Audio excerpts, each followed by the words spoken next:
Hello guys, welcome to S Science Academy channel. आप लोगों को बहुत बहुत स्वागत है मेरे प्यारे चैनल एस साइंस अकेडमी पे।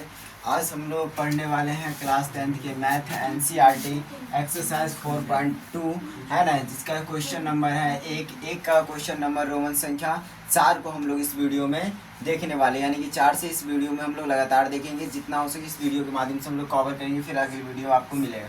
चलिए हम पहले नंबर क्वेश्चन यानी कि 4.2 का जो पहला का रोमन संख्या 4 है, उन क्वेश्चन को हम लोग सॉल्व करते हैं। चलिए क्वेश्चन को एक बार पढ़ते हैं, ध्यान से देखिए क्या कह रहा है क्वेश्चन। कह रहा है कि गुणनखंड विधि से निम्न द्विघात समीकरण के मूल्य ज्ञात करें, यानी कि गुणनखंड विधि से, किस विधि से? गुणनखंड विधि से आपको जो निम्न में दर्शाया द्विघात समीकरण है वो उसका क्या निकालना है, मूल्य ज्ञात करना है ना। गुणनखंड विधि से आपको द्विघात समीकरण का गुण यानी कि द्विघात समीकरण का मूल्य ज्ञात करने का 3 विधि सिखाया गया। तो उसमें जो पहला विधि था द्विघात सूत्र, पहला विधि का नाम है द्विघात सूत्र। दूसरा विधि जो था उसका नाम है, ध्यान से देखिए, पूर्ण वर्ग विधि, पूर्ण वर्ग विधि। तीसरा विधि जो था है ना, उस विधि का नाम है गुणनखंड विधि, जो विधि से इसको बोले सॉल्व करने, गुणनखंड विधि। ये 3 विधि है, ये तीनों विधि में से आपको ये तीसरा विधि जो है गुणनखंड विधि, इनसे इसको क्या करना है, सॉल्व करना है। चलिए देखते हैं इससे हम लोग कैसे, यानी गुणनखंड विधि से कैसे इसका द्विघात समीकरण का मूल्य ज्ञात करते हैं। तो सबसे पहले हम लोग लिखेंगे सॉल्यूशन है ना। अगेन हम लोग क्वेश्चन को लिखते हैं 2x² - x + 1/8 बराबर में 0 है ना। तो इन क्वेश्चंस को हम लोग सॉल्व करते हैं, ध्यान से देखिए। क्वेश्चन है 2x² - x + 1/8 बराबर कितना है, 0 है ना। अब इस क्वेश्चन को हम लोग सबसे पहले क्या करते हैं, ये जो द्विघात समीकरण है इसको हम लोग देखिए ध्यान से, इसको क्या करना है, इसका मूल्य ज्ञात करना है गुणनखंड विधि से। तो यहाँ पे देखिए किसका कह रहा है, द्विघात समीकरण का। ये द्विघात समीकरण मानक रूप क्या होता है, तो ax² + bx + c बराबर 0। ये द्विघात समीकरण का यानी कि द्विघात समीकरण का मानक रूप है ax² + bx + c बराबर 0। ये क्या है, मानक रूप। देखिए इसमें कहीं पे आपको द्विघात समीकरण के मानक रूप में क्या बट्टा दिख रहा है यहाँ पे? नहीं। तो यहाँ पे देखिए इसमें बट्टा नहीं है, पर इसको अगर द्विघात समीकरण कहते हैं तो है, तो क्योंकि इसमें LHS RHS दोनों है। इसका हाईएस्ट घात कितना है, 2 है, द्विघात समीकरण है। लेकिन यहाँ पे देखिए मानक रूप से मैच नहीं कर रहा है, हम लोग इसको मानक रूप के फॉर्म में लिखते हैं। अगेन इसका मूल्य ज्ञात करेंगे हम लोग। यहाँ पे देखिए बट्टा है, बट्टा के कारण यहाँ पे इसका मानक रूप नहीं मैच कर रहा है, तो इसका हम लोग पहले बट्टा का हटाने का प्रयास कैसे हटाएंगे, तो ध्यान से देखिए। नहीं कुछ यहाँ इसके बट्टा में 1, इसके बट्टा में 1 से बट्टा में, तो पहले से 8 है।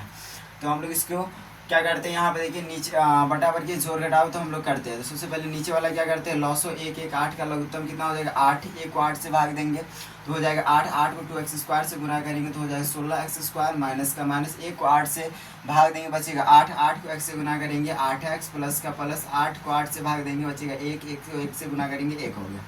फिर 0 के यहाँ पे कितना हो गया, 0 नहीं, कुछ बटा में 1 दीजिए, ठीक है। अब देखिए ऊपर में जितने जो सारा संख्या लिखा गया उसमें से कोई जोड़ घटाव होने वाला है क्या? चलिए देखते हैं।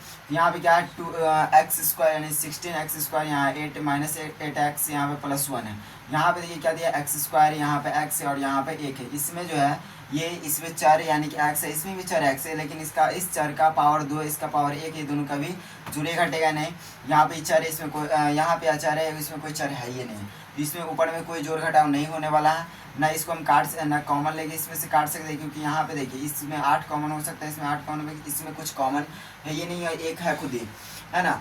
यहाँ पे क्या करेंगे हम लोग, तो ध्यान से देखिए, यहाँ पे हम लोग क्या करेंगे, क्रॉस गुना करते हैं। 16x² में -8x + 1 को हम लोग 1 से क्रॉस में गुना करेंगे और 8 को 0 से गुना करेंगे। चलिए करते हैं। तो 16x² - 8x + 1 बराबर है, देखिए 1 से, क्योंकि इसको इस सब को हम लोग 1 से गुना करेंगे उतना ही आ जाएगा। फिर 8 को 0 से करेंगे कितना आएगा, 0 आ गया।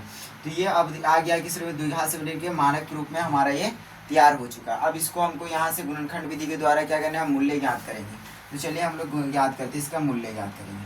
तो गुणनखंड विधि में जो मूल्य ज्ञात करने का तरीका, उससे फर्स्ट स्टेप क्या है कि x² का जो गुणांक होगा उसको यानी कि अचर का जो मान होगा, c का जो मान होगा उससे गुना कर देना, पहले स्टेप। तो 16 को हम लोग 1 से गुना करेंगे तो होगा हमारा 16। फिर इसका क्या करना है, गुणनखंड करना है। तो 2 से गुना कीजिए, गुना करिए कितना है, ये 16, और 1 का गुना किया हमारा है 16।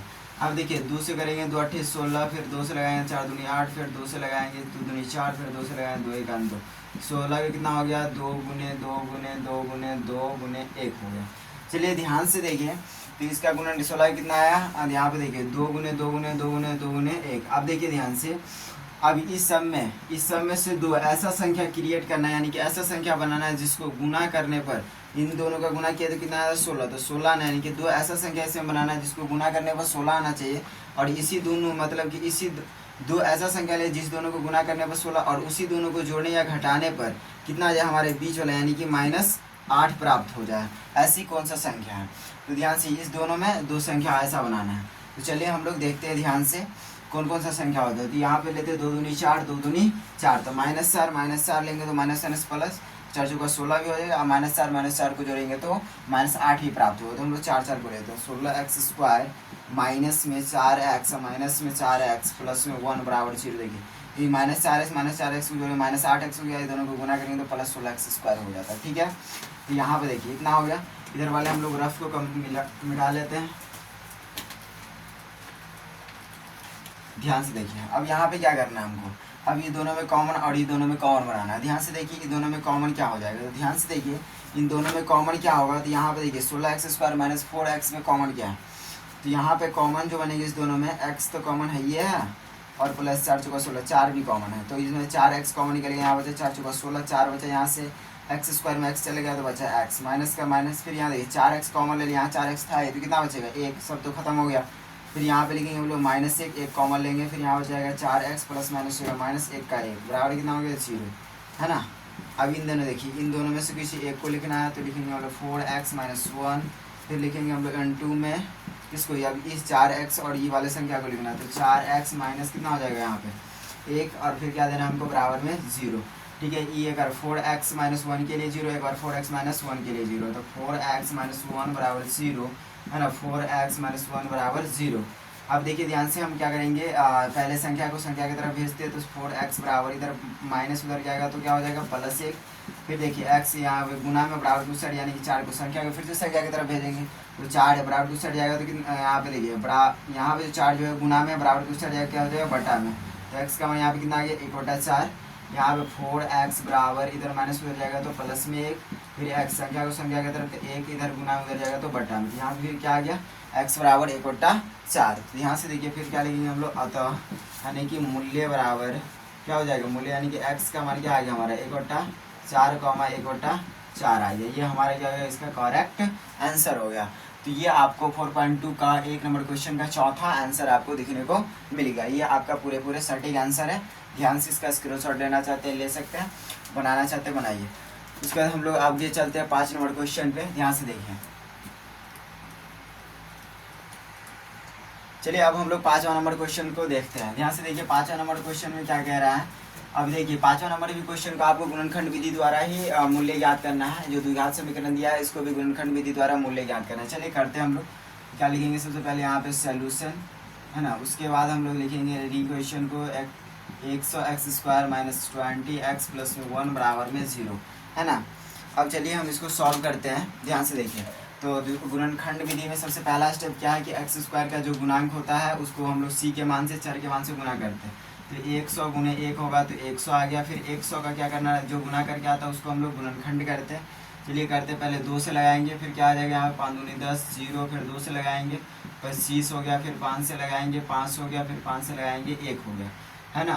तो क्या क्या आ गया 100 का, यानी कि 2 गुने 2 गुने 5 गुने 5 गुने 1, ये सारा का सारा आ गया। जो आप देखिए यहाँ पे अभी इस दोनों में कुछ दो ऐसा संख्या बनाना है जिसको गुना करने पर जो कितना आया था 100, तो एक गुना करने पर 100 आ जाए और जोड़ने या घटाने पर ये पिछला वाला जो है यानी कि -20 आ जाए। कितना आ जाए -20 आ जाए, -20 आ जाए। दो ऐसा संख्या इस दोनों में से हमको बनाना है। चलिए देखते हैं कौन कौन सा ऐसा संख्या है। ध्यान से देखिए, तो यहाँ पर हमको गुना करने पर 100 आना चाहिए और उसी दोनों को जोड़ने पर यानी कि देखिए 100 प्लस में, है ना, 100 प्लस में आना चाहिए और उसी दोनों को जोड़ने या घटाने को -20 आना चाहिए। ध्यान से देखिए, तो यहाँ पर हम करते हैं 5 दूनी 10 और फिर क्या करते हैं 5 दूनी 10, तो 10 हो गया। तो यहाँ पे क्या लिए 100x² माइनस में 10x प्लस में 1 बराबर 0। देखिए माइनस का 10 से माइनस का 10x दोनों को हम लोग जोड़ेंगे कितना -20x, दोनों को गुना -10 से -10x को माइनस में पड़ा 10 का गुना 100 और x का गुना x² तो आ जाता है। अब इन दोनों में हम लोग कॉमन इन दोनों में कॉमन बनाते हैं तो क्या हो जाएगा कॉमन 10, है ना, 10 और x इसमें कॉमन निकला, फिर यहाँ से 10 इनके 100 10 बचा, फिर x² में से x निकला x बचा, -10x तो गायब ही हो गया, बचा 1 यहाँ पे माइनस निकल गया, यहाँ पे क्या लगेगा देखिए ध्यान से, जब पूरा का पूरा कॉमन निकल जाए तो 1 देंगे हम लोग, है ना। अब यहाँ पे देखिए माइनस कॉमन लिए, फिर यहाँ पे हम लोग कितना एक कॉमन लेंगे, एक कॉमन लेंगे क्योंकि इसमें x नहीं है ना 10 है, तो इसमें हम लोग क्या एक ही कॉमन लेंगे, इसमें 10x है, यहाँ पे 1 है, तो एक कॉमन लेंगे हम लोग, यहाँ हो जाएगा हमारा 10x, यहाँ प्लस माइनस होगा माइनस, 1 को 1 से करेंगे 1 बराबर हो गया 0, है ना। 10x माइनस 1, इधर क्या होगा 10x माइनस 1 हो गया, इन दोनों में से किसी एक को लेना 10x माइनस 1, और इधर क्या हो जाएगा 10x माइनस का 1 बराबर 0। एक बार 10x माइनस 1 के लिए आएगा 0, एक बार 10x माइनस इसके लिए आएगा 0। तो यहाँ से देखिए 10x माइनस 1 बराबर 0, यहाँ लिखेंगे 10x माइनस 1 बराबर 0, 10x माइनस 1 बराबर 0। फिर क्या करेंगे संख्या को संख्या 10x बराबर, इसको हम लोग बराबर को उस साइड पहले भेजेंगे क्योंकि संख्या को संख्या की तरह, इधर माइनस उधर जाएगा तो प्लस का 1। फिर यहाँ पे देखिए संख्या, क्योंकि x का मान निकालना है तो जिसमें जितना संख्या सबको हटा देंगे, तो इधर गुना में उधर जाएगा तो क्या हो जाएगा बट्टा में, है ना। तो हो गया x बराबर 1 बटा 10, इधर भी हो जाएगा 10x, इधर संख्या को संख्या की तरफ प्लस 1। फिर इधर x का मान निकालना, संख्या जितना सबको बराबर को उस साइड भेजो तो 1, इधर 10 है तो गुना में है, बराबर को उस साइड जाएगा तो बटा में हो जाएगा। अतः हम लोग क्या लिखेंगे यहाँ पे ध्यान से देखिए, तो मूल्य यानी कि मूल्य x बराबर क्या निकल के आ गया हमारा x का मान, है ना, एक निकला 1 बटा 10, फिर दूसरा भी निकला 1 बटा 10, दोनों का दोनों प्लस में ही है, दोनों का दोनों हो गया मूल्य आपका, है ना। तो ये आपका निकल करके आ गया, ये 4.2 का क्वेश्चन नंबर 1 का रोमन संख्या 5 आपको देखिए ध्यान से पूरा बन गया है। तो आप इसको सॉल्व कर ले सकते हैं आराम से, इसको हम लोग मिटा दीजिए, रफ था आपका, है कि नहीं है।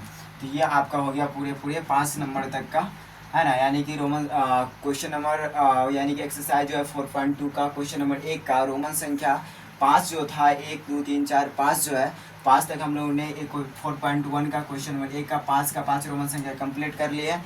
अब हम लोग अगले क्वेश्चन की ओर बढ़ते हैं, ठीक है।